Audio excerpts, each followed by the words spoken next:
Hello ladies and gentlemen, this is Blue Maxima. Welcome back to Blue Boards. This time we're going to be taking a look at Eldritch Horror by Corey Konizeka and Nikki Valens. I don't know if that's how you pronounce either of those names, I apologize if it's not. This is a game about Cthulhu eating the world and people trying to stop it. Never has there been a better concept for anything in general, really. Big tentacled monsters trying to eat everything. Yeah, sounds like fun. So the general idea is that a bunch of investigators, you got one down here in Sydney, one up there in Tunguska, one over there in London, and another one over there in San Francisco, all need to run around the world, performing encounters, solving mysteries, and try to push the big guy back before he wakes up and causes problems for everyone involved. It's really that simple. Not so simple in the way of table space though, because man, this is an absolutely huge board. Like, it's so big as to almost be unnecessary. Like, here's my headphones for example.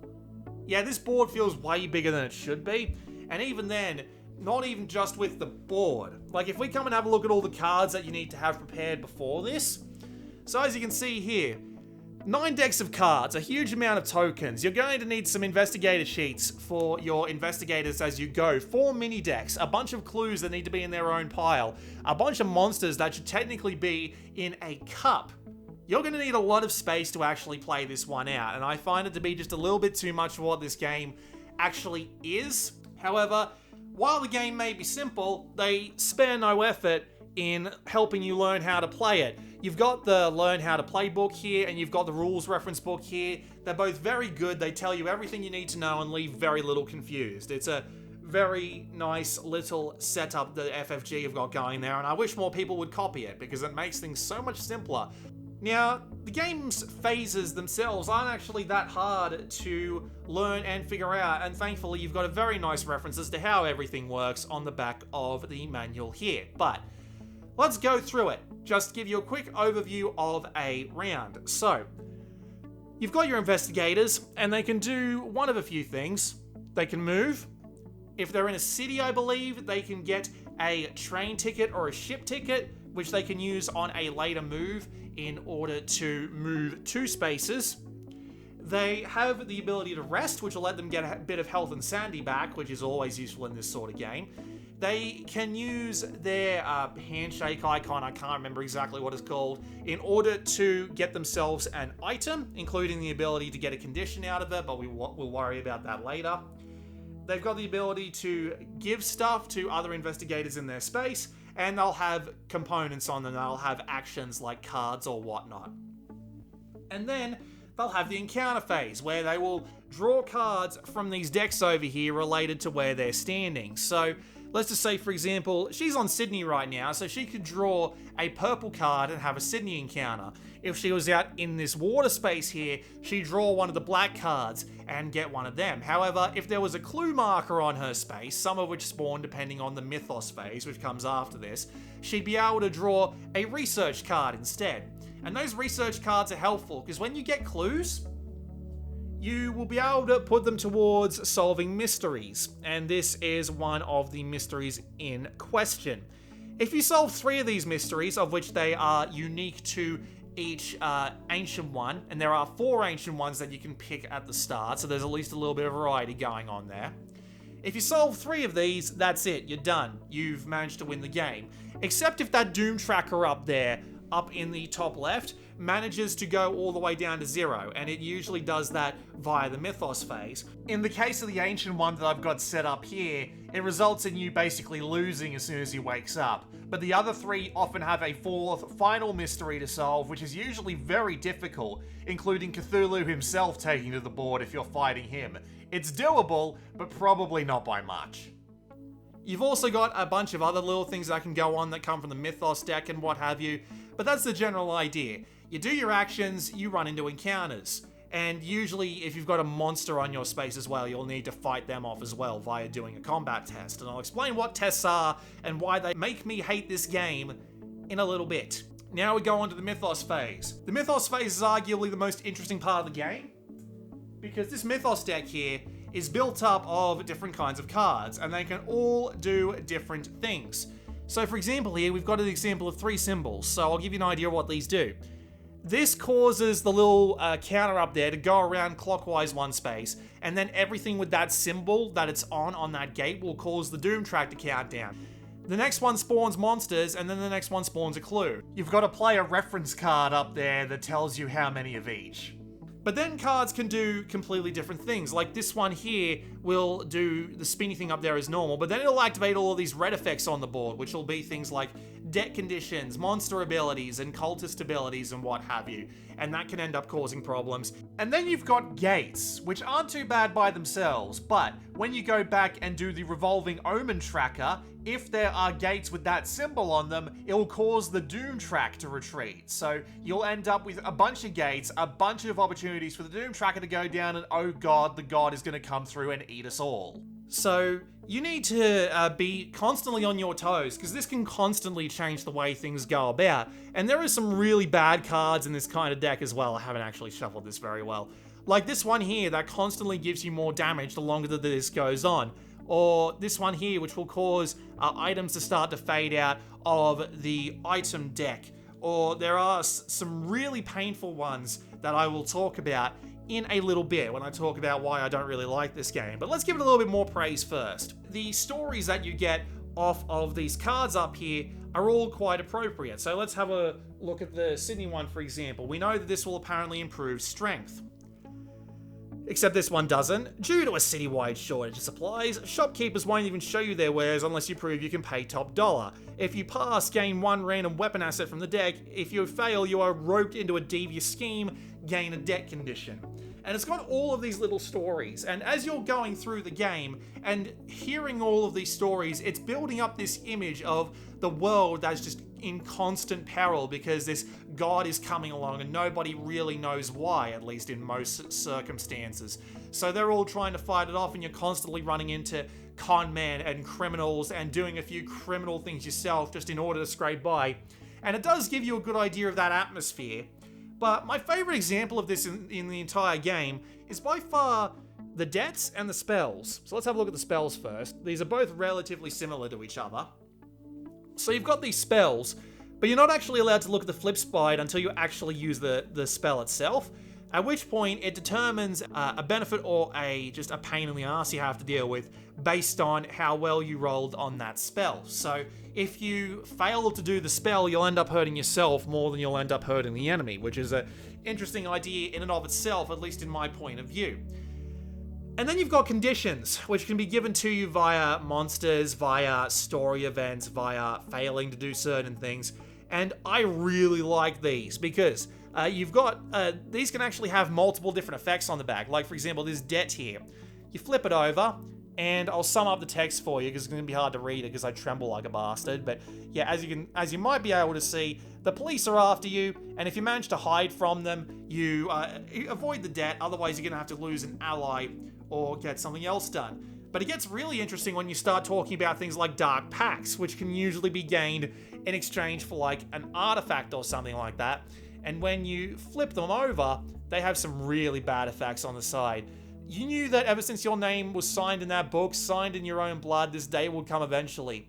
You can hear his cloven feet approaching, and you are certain that the end is near. You are devoured. So you just die, basically.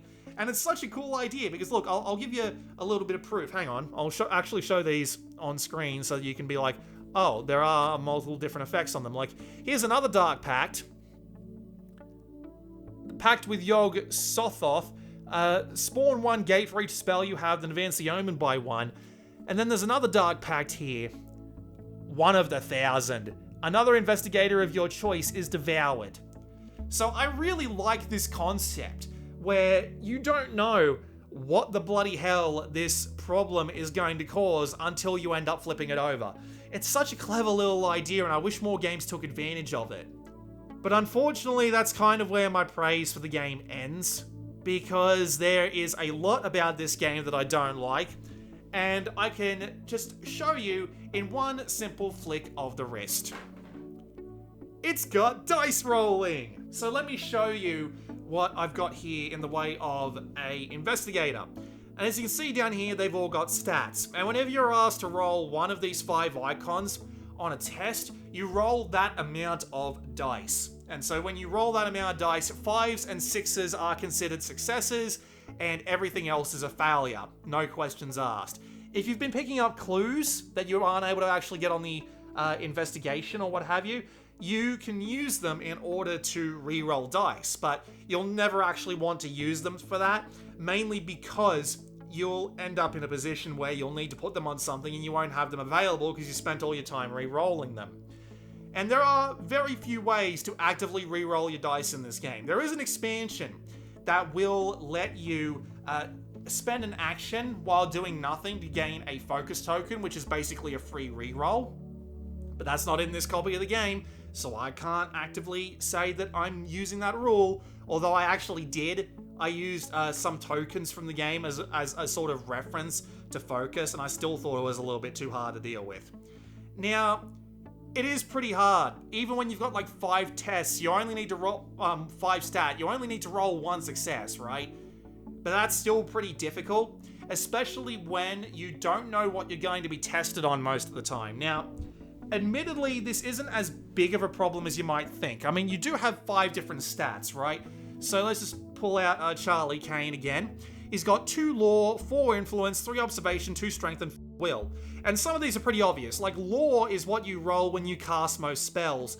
Influence is what happens when you're talking to people. Observation is what happens when you're trying to sneak away from people. And strength and will are for testing your strength against monsters and your will against monsters.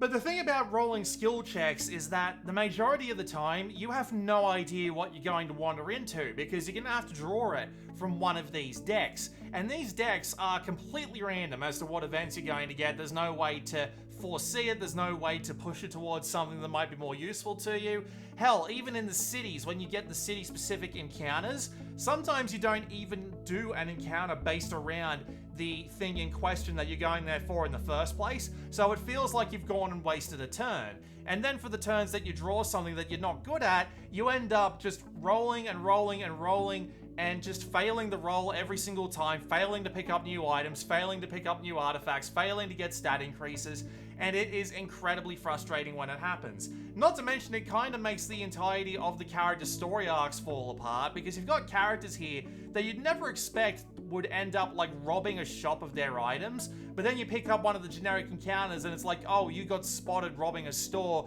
take a debt condition, and you're like this 80-year-old man who can't look out for himself in any way, shape, or form, and it just completely breaks the immersion for me personally. You can also head over to the reserve as part of your turn, which will let you roll an influence check in order to get some items, but they are really bloody hard to get. Some of them are only 1 or 2 successes, but that double-barreled shotgun there will cost you 4 successes, and it is very hard to get that on any investigator in the game. You are allowed to take a bank loan in order to add 2 more successes to that roll, but that can come back and bite you later on in the game, much like every other condition in the game can. So it's something you really don't want to take lightly, and as a result, I found myself just kind of ignoring the reserve, because both of the games that I actually played of this, it ended up full of 3 and 4 cost items that I just could not afford.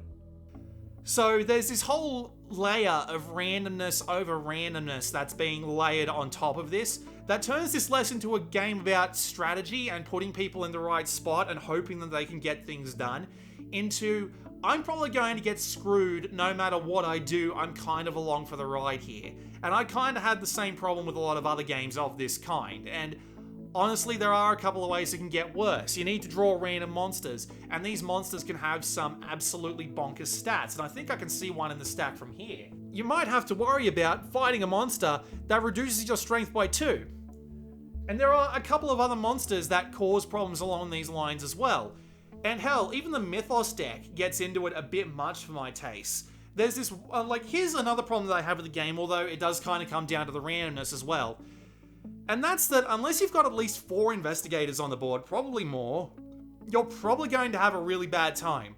Because you're not going to have enough people around the map to deal with problems, because a lot of the cards are going to be like, you need to go to a very specific space, like 17, and have a very specific amount of clues. And if you don't have that certain amount of clues, you will not be able to solve this mystery that is chipping away at your health every time a red card comes up off the top of the Mythos deck. And so as a result, you just end up constantly getting damage and damage and damage because clues aren't spawning anywhere near you need. Or you're not able to actively make the rolls you can get to get those clues. Or it's going to take you 3 turns to get from one side of the map to the other, and as a result, you're probably all going to end up dead in the meantime. And it just feels random. I can believe there's some strategy in here, there's probably some way to de-randomize the game that I'm not fully aware of, but I'm going by the rules in the book, and I'm feeling like this is way too random in order to really be able to build a solid plan out of it. Case in point, first game I ever played, 2 investigators on the board. One was down around Sydney at the time, just in this certain area. The other one was up in San Francisco. And one came up that was like, go kill this spider. It's incredibly strong. It will probably take you 3 turns to kill. It's all the way up in the northern middle of the map. If you don't do that in 3 turns, you lose the game. Flat out. Like, no questions asked. And that just felt so cheap. Especially since I only had one that was actually really good at doing all the strength, and she was the one down here in the bottom right. So, you end up drawing these incredibly random cards, and you end up having to go and deal with them, and you just can't, and you lose. To the point where it just feels more frustrating, but of course, when you have more players, it ups the amount of stuff you need to do. So for example, you might notice that, say, 1 player here, 1-1-1, and 2 player here, 2-1-1, are the same, but it's because you need to up the amount of stuff you need to get done for certain things in order, because the player number has gone up and it's half the player number. And it goes all the way up to something ridiculous like this, like 3 monsters every time you do that, 2 gates every time you need to spawn gates, 4 clues though, which means you've actually got a better chance of getting your hands on clues, but at the same time everything's harder because you're going to need 4 clues, and even then you got to worry about things like closing gates, which have these like dual layered investigations where you have to pass one test in order to get on the positive side of the card, and then pass another test or give away some resources or some other combination of those things in order to actually get the gate closed. And you just might not have what you need, and then you have to pick up another card that gives you another set of things that you need that you probably won't have. So it just adds on to the randomness again and again and again and again, and it just gets immensely frustrating. It also doesn't help that you've only got 8 cards on all of those city-specific decks, and it's like 16 there, 32 of the current expedition cards, that's the one. And they can get pretty repetitive over the course of a few games. Thankfully, they do offer an expansion for that, which just extends those decks out with new events, new elite monsters, which will add even bigger problems to the board, and gives you just a few extra things in order to keep the variety of the game up. But of course, that's an expansion, and when you've only got this board game here, it'll just get repetitive pretty quickly, because you'll need to be drawing through all these cards a lot, you'll be seeing a lot of the same stories, and it always seems like that you're going to want to be stopping on city spaces, because the city spaces usually have the best things you want to worry about anyway, so it's very rare that you'll end up seeing C spaces, at least with what you're planning on doing. They do include 4 different ancient ones in the box that give you not only different investigations you need to do in order to stop them, different clue encounters that you can get from them, and different final battles if you let it get to that point. It doesn't change the fact that the board, all of the standees, all of the clues, all of these different cards with their own stories over here, all of the randomly spawning gates and what have you, while some of their ideas are interesting, it doesn't stop the game from feeling like just a dice chucker. Just throw the dice, you're along for the ride, and you don't really have that much of a choice in the matter, which is just disappointing. Because I would have loved something to give me a little bit more choice, a little bit more strategy, a little bit more to work with, but this just feels too random. And I don't like random games. So as a result, I would recommend you skip Eldritch Horror. I don't find it very enjoyable, and that's the end of that. This has been Blue Maxima, and I'll see you all next time.